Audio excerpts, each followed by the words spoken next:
It's not enough to just be talented anymore. The online world, once viewed as open door to creatives everywhere, now presents a lot more roadblocks.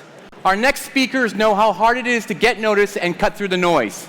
Put your hands together in conversation with NBC's Savannah Sellers, the founders of Special Guest, Chris Jones and Damon Wayans, alongside Major Laser's Kristopher Leacock.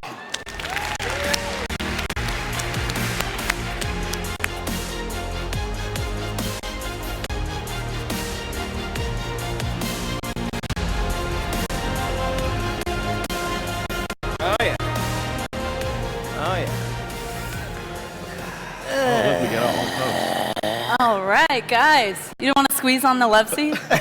No. Okay, so. You can stay right here. I need my leg room. All right, so we're talking, remember when people loved the internet. And in a lot of ways, to me, that feels like a long freaking time ago. But we have some mixed opinions about this. So I just want to start with, what do you guys think about the internet right now? I think it's a great idea. Yeah, they should have done it. They should have figured that out a long time ago. I'm happy to have it. Yeah. But you really do feel positively in a lot of ways about it. Yeah. I think that there are obviously a lot of dark places, but I think that there are a lot of great places on the internet as well, and it's important for us as users, participants, thought leaders, thinkers, just regular people to make sure that we stay within the good places, within the happy places, Yeah. What do you guys think? So I think that if more broadly, technology absolutely has the potentiality of being a tool for good. The question is how it's used, and I think that's, if it's leveraged for the right reasons, I think that it's an extraordinary opportunity to build great companies that positively disrupt industries and create opportunities for the average person. Yeah, it's definitely good for business. But those Instagram mentions, man, that's a dark place right there, man. Yeah, don't go in the comment section. Yeah, we really gotta work on that as humanity. You know what I mean? Together, and not be so negative. But yeah, for business purposes, like they said, I think it's great. Yeah. You said YouTube comments. Yeah. Don't go there. No. Don't even look at them. But you've also made friendships, you said, that still exist in your life years ago via the internet. 100%. I mean, the reality of any type of technology is that it's constantly evolving. So it's really up to us as users to decide what we want to use that for. Do we want to use it to do cool stuff, interesting stuff, positive stuff, good stuff, or do we want to use it to do bad stuff, negative stuff, take advantage of other people, But not because a minority of people are going to use it for bad stuff means that the technology should go away altogether. I mean, not just because people want to watch porn means that we shouldn't have, CDs, DVDs, VHS tapes, whatever it is, just because people can have the potential to print 3D printed guns doesn't mean that we shouldn't have 3D printers, So it's not really a question of saying, well, this thing is bad, we shouldn't use it. As a question of saying, well, how can we focus on doing good stuff, And yeah, I think in the late 90s, early 2000s, I used to go onto message boards, and that was a time when you couldn't tell somebody that you met on the internet because it was like, that's creepy, There was this, even back then, there was this perception that the only people that lived on the internet were rapists and thieves, And yeah, we created a very strong community on this, this old school message board, and there were people that came out there who were close friends, family members, went on to go to a lot of, housewarmings, christenings, weddings, all sorts of stuff. So there are good spaces. That doesn't mean that they aren't like really terrible spaces, but there are definitely good spaces, and it's important to kind of celebrate that and take advantage of that. Absolutely. One of those good places is one of the things that you guys have created, but what I love about it specifically in relation to this topic that we're tackling is what it does for talent and how it gets people able to show what they can do in a way that's not a YouTube video on the internet. So tell us a little bit about Special Guests, and then also just what it feels like for you guys to be using the internet in this positive way. No, you hang up first. Thank you very much. Yeah. And so Damon and I co-founded Special Guest. We're looking to democratize the way that talented people get discovered and to get booked. Damon is an actor and a comedian, and really was frustrated that a lot of his friends, comedian friends, actors, musicians, were struggling. They were literally driving for Uber because the traditional talent booking process is so difficult. And so we joined forces. My background, for everybody in the room who's wondering who the guy in the middle is, for those of you, all of you, I'm a tech entrepreneur and investor, and I've had considerable success over the years. But we joined forces to try to take on this global epidemic of how difficult it is for talented people to get paid to do what they love to do. Yep. Was that? No, that's it. That's it. I mean, that was the whole goal is to, for me, as a live performer myself, I know that there's nothing that can replace that feeling of being entertained live and in person, regardless of the medium, music, stand-up, illusionist. And I just wanted to provide a platform that made it easier for talented people who were underrepresented to find work, to not have to put their dreams aside, Because the problem that I see with the industry and how it's done as far as entertainment goes, it really serves the minority, There's only about 10% of entertainers today actually have proper representation. So what are the rest of the 90 going to do, And so that's where we come in. Yeah.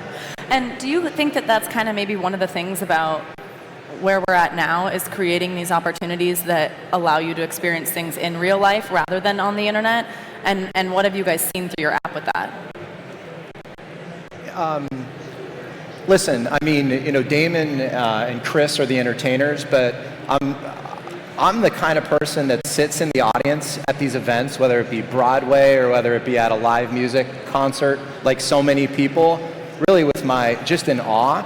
So the fact that we have an opportunity to create more of those types of experiences, and more importantly, kind of democratize it so that the people that are performing are often the unnoticed or the undiscovered, we think that's awesome. But that was this idea of creating more live experiences was one of the original ideas that Damon had. Yeah. Absolutely. Yeah, and you've actually said before that you do like the feedback from performing live, right? In an audience rather than when something goes on TV or film. 100%, because it's that immediate gratification, and we actually tried to mirror that in the way that we set up our app, it's all about transparency. We want to remove kind of the buffer between the venue and the entertainer, and allow them to talk to each other and communicate and figure out, the best way to get paid for your services. Yeah, totally.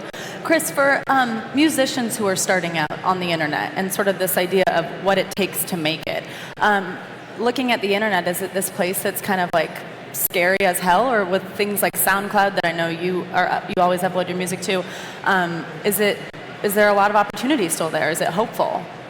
The answer to those two things is yes. It is scary as hell, but there is a lot of opportunity.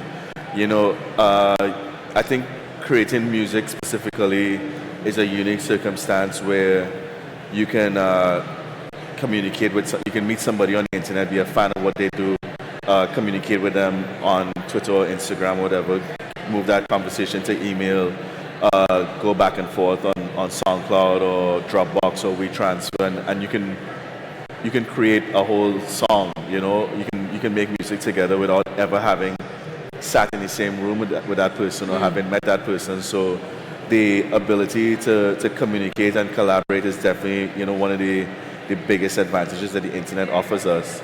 But at the same time, that's not to discount the fact that there's nothing that beats sitting in the same room with someone. There's nothing that beats working, in the same studio, etc. But we have access to these tools, and it's important for us as creators, as collaborators, as innovators to take advantage of the tools tools that exist. And if those tools exist on the internet, then, it's important for us to participate, in that environment. So do you think you still can make it on the internet by starting a SoundCloud account? I mean, I think so. I think that, obviously there's a lot more noise, and it's far more difficult now to cut through that noise. But at the same time, there are more tools and more resources available to artists than there ever were before, regardless of whether you are a visual artist, a performing artist, what have you. There are more tools now than ever for you to portray your craft, whereas it's not like before, well, if you were a singer, you have to be, you have to buy studio time and get into a studio. If you were a dancer, you have to, find people are dancing every day on YouTube, on Instagram. They singing and doing covers every day on YouTube and Instagram. So it's still a huge forum to display your talent. Yeah, absolutely. Damon and Chris, what does the internet mean for you guys with connection to your fans? I'm sorry, what? What does the internet mean for you as a line of connection to your fans? Take it away, man. Damon. Yeah. Chris. I'm gonna lay him up. I think for special guests, I think it's awesome. I mean, when we find talent in the app, we get to showcase them, right? Yeah. To our followers. And I love the stories, and I love being able to show live clips of entertainers that are performing in the venues that are using our app to book performances. So I actually really pay attention to it, and I think it's really important that we're very responsive and that we create those opportunities for those undiscovered up-and-coming artists to, we have a decent-sized platform to be able to broadcast those messages.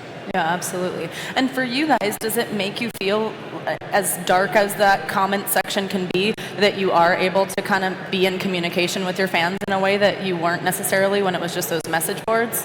Oh yeah, I mean, I think it's phenomenal. It can be tiring sometimes when people are trolling you, but at the same time, I really feel like it allows people a unique experience to interact over space and time. There are people that may not be able to physically attend your show. They may not be able to physically be in the same space as you. It allows people access. Unfortunately, we've gone to a point where the internet and social media allows so much access that people think that they know you. And the irony of that is without understanding that while I appreciate that you think that you know me, I have no idea who you. I've actually never seen you before in my life, so this is really weird for me. But yeah, it's a great opportunity that people have to be able to connect with their favorite artists, and for the artists to connect with their fan base. Up until let's say 10, 20 years ago, the relationship was one to there was no relationship. If you were a fan, you would go to a concert, you would buy a CD, you listen to the music on the radio, you'd buy a poster, maybe you join a fan club, but there was no communication component. Now you can communicate. Now you can be like, hey, I'm really a big fan of your work, and somebody can turn around and say, oh, thank you, Right. So there is that part of it, and I think it just really comes down to you as an individual to decide how you're going to manage your channels, how you're going to manage your communication with, again, people that you fundamentally have no, emotional relationship with, Yeah, totally. For Damon, me, the beauty of being a comedian is that I just pretty much just make jokes online. I like to keep it light, like to have fun, and so I don't usually get too much flack. Sometimes I might cross the line with a joke, and then my followers will let me know, and I'll delete it. But that is kind of the cool. It's almost mirroring doing live stand-up, because you get that instant feedback. And usually they're laughing with me. Sometimes they're not. I think it's also this climate. It's kind of like this. I don't even know what the movement is, but it's basically like, you get in trouble for saying a lot of things now. Yeah. Things that you could have said about a year ago, now, come back and haunt you. So I am definitely a little more aware of the things that I say, but it's really cool to see the people that have kind of been there since day one rocking with you still. And so I like the internet for that. Yeah. Yeah. What do you think the internet's like right now for a comedian starting out versus how we discussed a musician? Sorry. Do you think that YouTube and things like that are helpful to comedians who are trying to make it? Absolutely. The exposure is phenomenal. Also, you know, even for me looking for different talent, I get to see people that I never even heard of before, and it makes you want to go see them live, or makes you want to get to know their comedy more. So I definitely see it as a positive. I think sometimes, you know, the world can get a little touchy, but I feel like we're kind of moving out of that because I know it's not sustainable to just like, you know, try and erase comedy. Comedy's necessary. People need to laugh at things to help us get through things that we need to get through. And so, yeah, I'm ride or die for comedy, baby. Yeah, buddy. Do you guys feel, Chris with a K, do you feel that your app, in a lot of ways it seems like just talent isn't what helps you make it on the internet anymore because of how much content is out there? Do you think that your app is kind of helping to get back to that? Like, look, if these people are talented, then they'll be booked, that type of thing? You know what's interesting is that we both consciously decided to be as agnostic to type. I mean, we have rules for sure, Yeah. but we're really inclusive. We're not judgmental as it relates to whether or not you are or aren't talented. We'll let the marketplace that we've built determine that. You know, if somebody books you, you need to know. If you get booked on special guest, you're going to be rated and reviewed by the talent buyer. And so we think that creating more data around live entertainment experiences is what's really going to democratize and level the playing field for the most talented.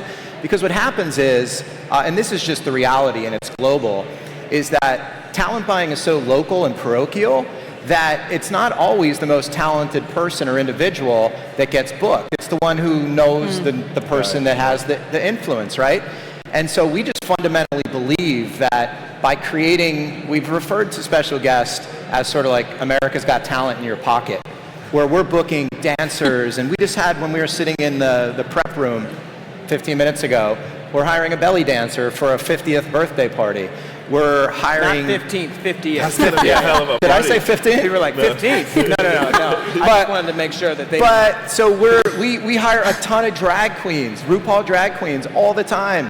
We do a lot, and the point is that we're taking this sort of like holistic, agnostic, non-judgmental approach to it. Like, there's different variations of talent, so we think that that's a good way to approach it. And you let the person that's buying, like, we're a marketplace, so if you go to eBay, you know, you buy what you want. Like, nobody's shoving anything down your throat. So we think that is a real good thing, and we hope that what it does is it flips the model from favoring so much the buyer to creating opportunities for talented people to just perform and not have to be both performer and entrepreneur, because those two things are either a neutral to negative correlation. Meaning that when the two go together, like this guy here, you've got an absolute superstar on your hands. But the reality is, for most artists, and they're amazing, let them perform. Let a guy like me and like Damon, my background's in entrepreneurship, help them figure out how to get noticed, and then give them the resources and the tools that they need to be successful. Absolutely. And I think that you just hit it, that in a lot of the other spaces on the internet, that is kind of what it's going to take, is that mix.